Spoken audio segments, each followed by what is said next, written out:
I appreciate that Senator Anderson's Senate File 1655, Domestic Violence Program Completion Rates Pilot Project, is included in this bill.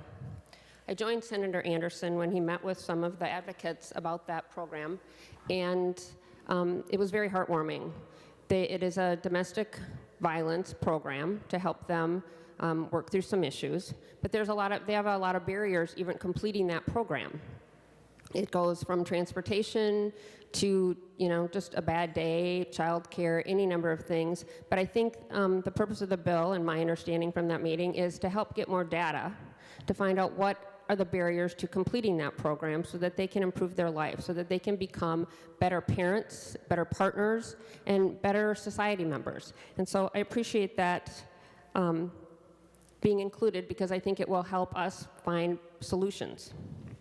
The bill also requires the Department of Corrections to help offenders get IDs and to get medication when they're leaving prisons. I think that is very important. I'm also appreciate Senator Limmer adding the data that they're collecting and sending it to the Housing Committee, because I think that will help us in the Housing Committee and the Criminal Justice Committee, and probably actually in the Department of Human Services Committee also, learn more about what are the barriers for those that are homeless, what are the barriers that are keeping them from getting housing, and I think that is so important. This bill includes many reforms suggested by the Criminal Sexual Conduct Statutory Reform Working Group. Maybe you didn't know April is Sexual Assault Awareness Month, so I think it is appropriate that we include it in this bill. I want to thank all the survivors and the advocates who were working on that working group, and I want to really thank those that stepped up and testified at the hearing last week. I think it was last week. It was at a judiciary hearing when they discussed adding this language to the bill. It was very moving. I know that had to be hard for a lot of them, and I want to thank them for sharing those personal stories. Sharing those stories helps remove the stigma, and it'll give others hope, and it'll hopefully give others, and it will help them find their voice.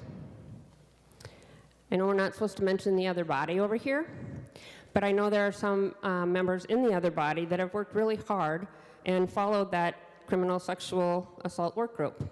I want to thank Marion O'Neill and Kelly Moeller for their work. I've had conversations with Representative O'Neill on the work that needed to be done, and I think that I want to thank them. And I wasn't part of the work group, and so I don't know which members of the Senate were part of that, but I want to thank them also because this is so important. I want to thank one of my constituents, Sarah Supers. She is the founder of Break the Silence Day. She has worked tirelessly on this issue, and she has worked to support others. She established a memorial for survivors of sexual violence.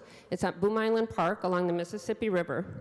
It is actually a very moving memorial, and if you haven't seen it, I encourage you to go there. It's along the Mississippi. It is very beautiful. Come summer, take a beautiful walk there. It's very moving.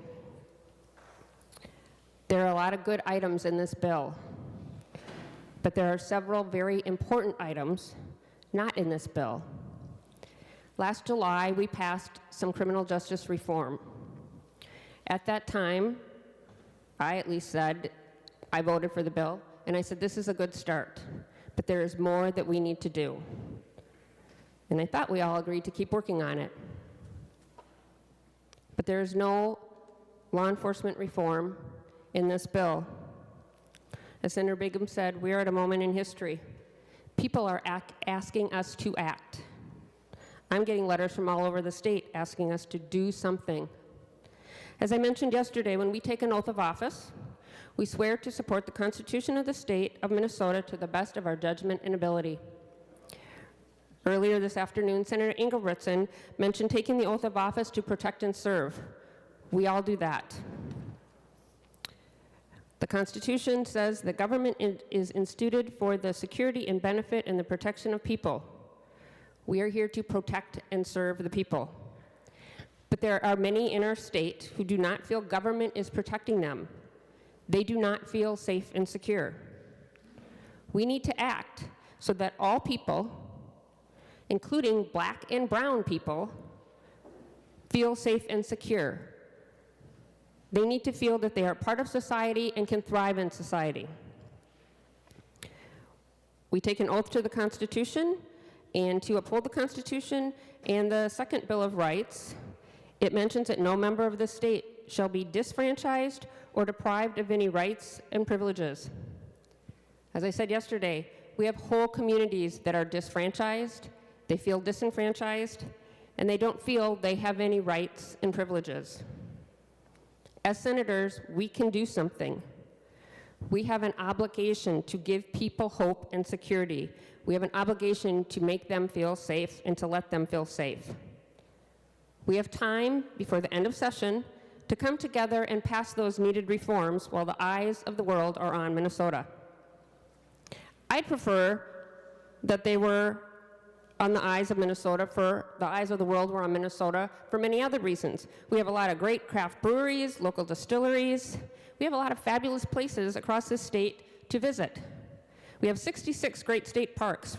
We have the Mesabi Bike Trail. We have the Cuyuna mountain biking trails. We have a mystery cave in southern Minnesota. We have bluffs along the Mississippi and Winona. From Farm America to Farm Fest to fishing on Lake Vermilion. We have fabulous theaters and art galleries, and we have the scenic Grand Rounds.